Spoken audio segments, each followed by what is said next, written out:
Comment être perçu comme un expert dans ton domaine, même si pour le moment personne ne sait qui tu es. Dans cette vidéo, on en parle car il n'y a rien de plus beau et de plus gratifiant d'être perçu comme un expert lorsqu'on opère en ligne, lorsqu'on offre un service, lorsqu'on offre une compétence comme consultant, comme coach, comme expert et qu'on aspire véritablement à créer une boîte. Ça peut être une boîte de consulting, ça peut être une entreprise, quelle qu'elle soit. La capacité qu'on a à être perçu comme un expert nous ouvre tellement de portes. Premièrement, c'est la facilité d'attirer des clients premium au lieu de devoir courir derrière les personnes qui nous payent des miettes. Deuxièmement, on a également la capacité d'être reconnu et avoir son travail mis en avant dans les publications, dans les magazines, dans les journaux, à la télévision, pourquoi pas. On a également la capacité d'avoir des sources de revenus secondaires qui découlent du fait qu'on se rend perçu comme un expert. Je pense ici au partenariat avec des différentes marques et bien d'autres choses encore. Et dans cette vidéo, je parlerai de toi 100 secrets que j'ai implémentés à mon niveau pour être perçu comme un expert dans mon domaine et avoir justement différents éléments, y compris des awards que je reçois chaque année depuis 3 ans déjà aujourd'hui que je reçois des awards et que mon travail est mis en avant dans différentes publications. Alors, si tu me découvres à l'instant sur cette chaîne, mon nom c'est Jolie Mathieu et je suis propriétaire d'une agence de marketing, la Dragon Consulting, à travers laquelle on aide justement entrepreneurs et entreprises à développer leur visibilité, leurs revenus en ligne de façon exponentielle. Et le travail de l'agence et mon profil a été mis en avant dans différents médias au cours des dernières années pour le travail que j'ai accompli. Et il y a 100 secrets vraiment simples que j'ai utilisés au fil du temps de façon très stratégique afin que ça en arrive. Alors, avant qu'on aille plus loin, je me suis rendu compte à mon plus grand effroi que uniquement 21% des personnes qui regardent cette chaîne sont abonnées. C'est absolument gratuit de s'abonner, les gars. Quand vous vous abonnez, ça me motive énormément, mon équipe à moi, à produire un contenu de qualité pour vous au quotidien. Donc, abonnez-vous, c'est absolument gratuit. Laisse-moi en commentaire surtout les questions que tu as et je me ferai un plaisir de te répondre en commentaire ou dans une vidéo prochaine dans laquelle je répondrai spécifiquement à ta question. Donc, ça se passe ici, abonne-toi, active la cloche pour les notifications en premier. Lorsque le prochain épisode sera disponible sur la chaîne. La première chose que tu veux avoir, c'est vraiment avoir une niche. La raison pour laquelle avoir une niche est extrêmement importante lorsque tu es perçu comme un expert vient du fait que tu ne peux pas être un expert si tu fais tout. D'accord? Tu veux y penser comme un ophtalmologue ou un cardiologue et un médecin généraliste. Forcément, le médecin généraliste sera toujours moins payé que un cardiologue ou un ophtalmologue parce que voilà, ce sont des personnes qui ont pris un temps supplémentaire pour asseoir leur expertise. Et donc, tu es pareil, quand tu offres une expertise, quand tu offres des compétences en ligne, quand tu offres une boîte de consulting, indépendamment de ce que tu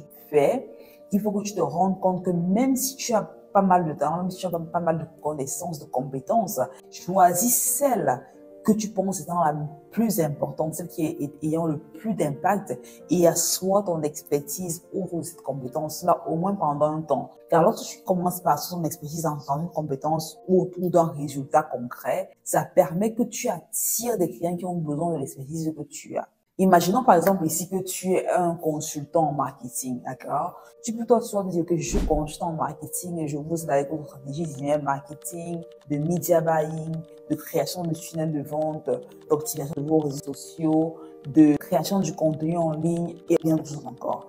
Forcément, quand dans ce positionnement-là, on a le sentiment que tu n'es un expert en rien du tout, car tu sais tout faire, ça veut dire que tu ne maîtrises absolument rien. Ça veut dire que le client qui a un problème pressant et urgent de sa stratégie de media buying, de sa stratégie payante en ligne, ou sa stratégie organique, aura du mal à venir vers toi, car tu es le jack of all trades. Tu sais faire un peu de tout, tu bricoles, tu touches à tout, mais tu ne maîtrises absolument rien. Donc, spécialise-toi, va deep dans ce domaine et une fois que tu as les deep, tu pourras par la suite, si tu le veux, élargir ton champ de définition.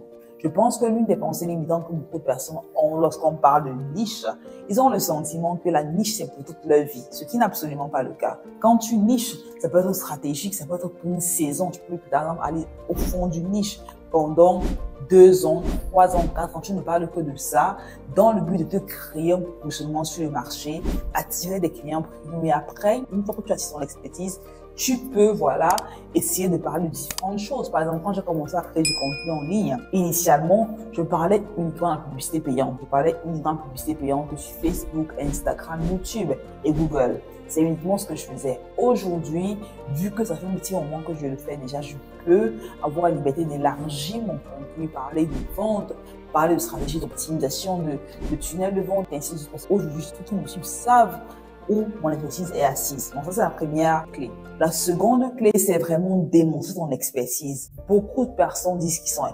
experts en AI, experts en web development, experts en ingénierie ou en développement d'applications web.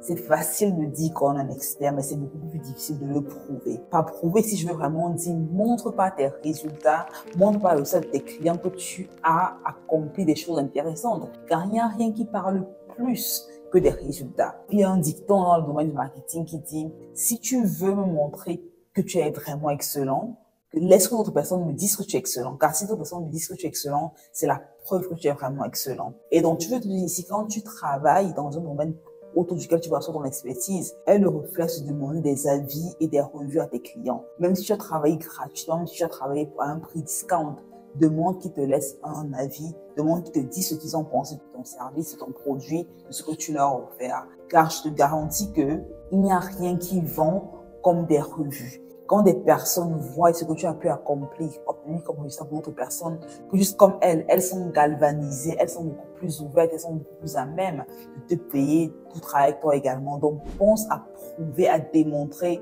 ton expertise. Et encore une fois ici, tu peux également faire travailler le contenu que tu crées, on en reparlera plus tard dans la vidéo, mais c'est surtout fait facilement grâce aux gens qui t'entourent et que tu as accompagné par le passé. Donc, à chaque fois que tu fais un travail, demande qu'on te laisse un avis, demande qu'est-ce que tu penses de mon travail, est-ce que tu peux me laisser une revue, et idéalement même des revues en vidéo ont littéralement leur poids d'or. Et c'est la raison pour laquelle je dis souvent à mes étudiants que c'est OK quand tu commences dans une industrie d'avoir des prix relativement bas au départ, juste pour avoir des revues que tu gagnes. Car si tu valorises ces revues-là de façon correcte, tu pourras attirer des clients de plus haut calibre dans le futur. Pour moi, c'est très important. La troisième clé pour être perçu comme un expert dans ton domaine, c'est vraiment de maîtriser ton domaine en fait. Car les experts, en fait, ce qui les particularise, c'est vraiment le fait qu'ils n'arrêtent jamais d'apprendre. Ils sont assoiffés de connaissances. Ils sont toujours en train de se former à travers des bouquins, des podcasts, des masterminds, des programmes de coaching, des séminaires, des workshops. Ils n'arrêtent pas de se remettre à niveau d'apprendre. Et donc, tu veux te dire, tu veux tomber amoureux de ce développement personnel, de tomber amoureux de la capacité que tu as à acquérir de nouvelles compétences, à trouver de nouvelles stratégies, à implémenter ce que tu as appris, à trouver de différentes façons de faire qui feront que tu aies des résultats beaucoup plus facilement, beaucoup plus rapidement. Car c'est vraiment ça qui fait un expert. Un expert, c'est quelqu'un qui peut accomplir en une fraction de temps ce qui prendra un amateur beaucoup plus de temps d'accomplir, car un expert a investi suffisamment de temps pour développer l'expertise, pour son expertise et trouver des stratégies rapides pour accomplir un résultat en un rien de temps. Et c'est la raison pour laquelle les experts sont payés beaucoup plus cher, parce qu'on est conscient qu'il leur a fallu du temps pour asseoir leur expertise. On est conscient qu'il leur a fallu un investissement upfront en amont pour asseoir l'expertise. Du coup, on est prêt à les payer beaucoup plus cher,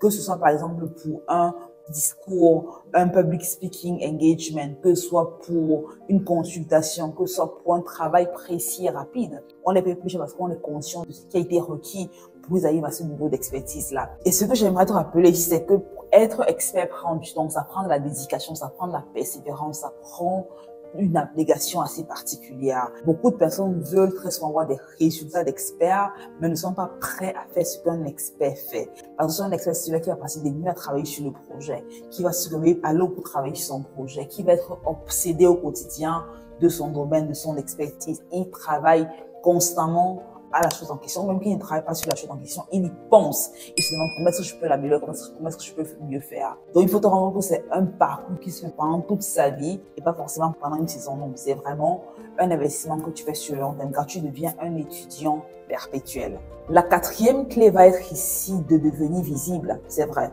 Si tu veux être un expert, il faut que tu te rendes compte que tu dois être visible, car si personne ne sait que tu existes, si personne ne sait que tu as un produit, un service, une expertise, une compétence que tu as acquise, comment est-ce que tu veux être valorisé? Donc, tu veux vraiment utiliser la puissance du marketing de contenu afin d'assurer ton expertise. Donc ici, tu veux évidemment choisir une plateforme dans laquelle tu te sens à l'aise. Si tu es confiant devant la caméra, tu peux venir sur YouTube ou sur TikTok ou sur Facebook ou pas. Si tu es plus confiant dans les écrits, tu veux commencer un blog, tu peux aller sur LinkedIn. Si tu es plus confiant avec le contenu vocal, tu peux lancer un podcast, tu peux aller sur Twitch, Tu peux faire par exemple des live audio sur Twitter. Bref, aujourd'hui, on a une panoplie de réseaux qui s'offrent à nous et il ne dépend que de nous de décider comment les utiliser. Et je sais qu'à ce niveau, il y a très souvent ce petit sentiment d'inconfort qui se dit, oui, mais j'ai envie de le faire, je ne sais pas comment le faire. Je ne suis pas doué pour créer du contenu en ligne, je ne suis pas doué pour créer des vidéos, je ne suis pas doué pour créer des blogs ou pour créer des articles sur LinkedIn. Et ce que j'aimerais te rappeler, c'est que personne ne naît en sachant comment créer un podcast, mais c'est en persévérant, en passant à l'action encore et encore et encore et encore, que ce muscle-là se crée, se fortifie au final et tu deviens progressivement beaucoup plus confiant, beaucoup plus doué et ça devient un réflexe pour toi. Juste parce que ce n'est pas naturel au départ ne veut pas dire que tu n'as pas réussi à y arriver en fait. Je pense que c'est très souvent ce qui se passe, c'est que quand on se lance dans un domaine qu'on n'a pas fait par le passé, on a cette frontière, cette barrière de l'inconnu. On a cette barrière de l'incompétence en fait qui se trace devant nous parce qu'on est justement incompétent. Et beaucoup de personnes ont le rôle de se dire c'est normal, je suis incompétent, je vais prendre du temps, investir en moi, apprendre la compétence, pratiquer encore et encore et encore et devenir meilleur progressivement.